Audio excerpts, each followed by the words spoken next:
आदरणीय प्रधानाचार्य महोदया, निर्देशक महोदय, सम्मानीय शिक्षकगण एवं मेरे साथियों, आप सभी को मेरा सादर प्रणाम। मैं सुहानी कक्षा 7वीं से आज आप सभी के समक्ष गणतंत्रता दिवस की शुभ अवसर पर अपने को सब साझा करने जा रही हूँ। आज हम सब यहाँ भारत के इतिहास के एक अत्यंत गौरवशाली अवसर को मनाने के लिए एकत्रित हुए हैं। यह दिन केवल राष्ट्रीय पर्व नहीं बल्कि हमारे संविधान, हमारे लोकतंत्र और हमारी युवा शक्ति की जिम्मेदारियों का स्मरण कराता है।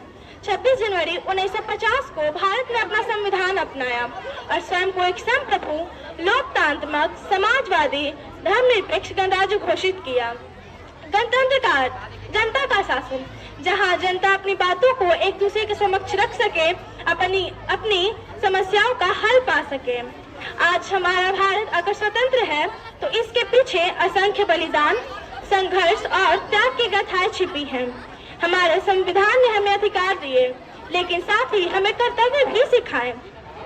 संविधान हमें समानता, स्वतंत्रता, न्याय और बंधुत्व का पाठ भी पढ़ाता है। युवा शक्ति वह शक्ति है जो असंभव को संभव बना सकती है। युवा सोचते नहीं, बदलते हैं। युवा इंतजार नहीं, निर्माण करते हैं। अगर आज का युवा ठान ले तो उसे भारत को आगे बढ़ाने से कोई नहीं रोक सकता।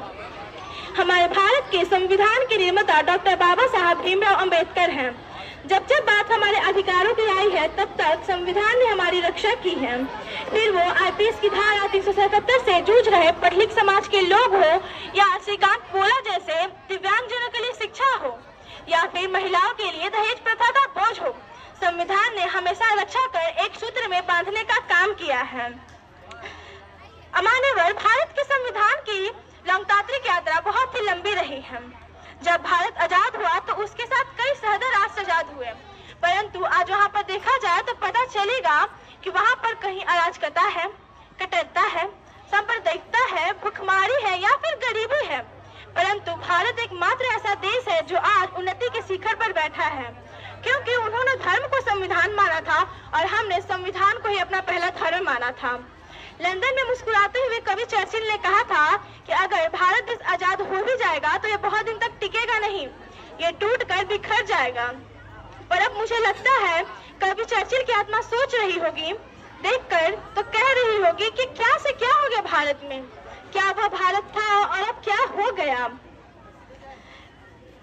अब मुझे लगता है कि आज का वही भारत है जो देखते देखते पूरी दुनिया में स्टार्टअप के क्षेत्र में तीसरे स्थान पर है। ये वही भारत है जो ओलंपिक के अंदर टोक्यो की धरती पर झंडा तिरंगा लहरा देता है। ये वही भारत है जो चंद्रयान 3 को पृथ्वी से चंद्रमा तक पूरी दुनिया में सबसे कम बजट में पहुंचा देता है, क्योंकि हमने अपने कर्तव्यों का निर्वहन किया है, जिससे आज हम प्रगति के सोपान को चढ़ते जा रहे हैं। युवा सवाल भी है और समाधान भी, युवा चुनौती भी है और निर्माण भी। जब युवा दिशा में चलता है राष्ट्र के साथ, तब भविष्य केवल सपना नहीं, सच्चाई बन जाता है। मुझे लगता है युवा कोई उम्र नहीं बल्कि युवा एक सकारात्मक सोच है। वो सोच जो मतवाले हाथी की तरह निरंकुश उन्नति प्रथाओं की शोभा है। संध्या की बेला, चंद्रमा की शीतलता, रेत की तपती दोपहरी और ज्वालामुखी सी आग होती है युवा। महोदय, भारत के युवा हमेशा से ही समृद्ध इतिहास का एक उत्तरदायी रहा है। जी हाँ श्रीमान, जिस दिन से इस देश का युवा दृढ़ संकल्पित हो जाएगा, जिस दिन से इस देश का युवा सभी क्षेत्रों के माध्यम से देश की उन्नति के लिए योगदान देगा, जिस दिन से इस देश का युवा आपकी, मेरी, हम सब की आवाज को बात को विचार को योजना और योजना को सफलतापूर्वक क्रियान्वित करने का ठान लेगा, जिस दिन से इस देश का युवा स्वामी विवेकानंद, डॉक्टर एपीजे अब्दुल कलाम, श्री राम के आदर्शों का दिल से अपना लेगा, उस दिन से उभर रहा होगा हम सबके सामने अखंड, अद्भुत, अद्वितीय, श्रेष्ठ, संपन्न, मजबूत, विकसित भारत। आज का दिन हमें सिखाता है कि हमें आजादी और लोकतंत्र की रक्षा करनी चाहिए। अंत में बस इतना ही कहना चाहूंगी, देशभक्ति केवल जश्न मनाने में नहीं, बल्कि देश के लिए कुछ करने में है। मैं आप सभी को सेंट ट्रेसा इंटरनेशनल स्कूल की तरफ से गणतंत्रता दिवस की हार्दिक बधाई एवं ढेर शुभकामनाएं देती हूँ। धन्यवाद। जय हिंद, जय भारत, वंदे मातरम।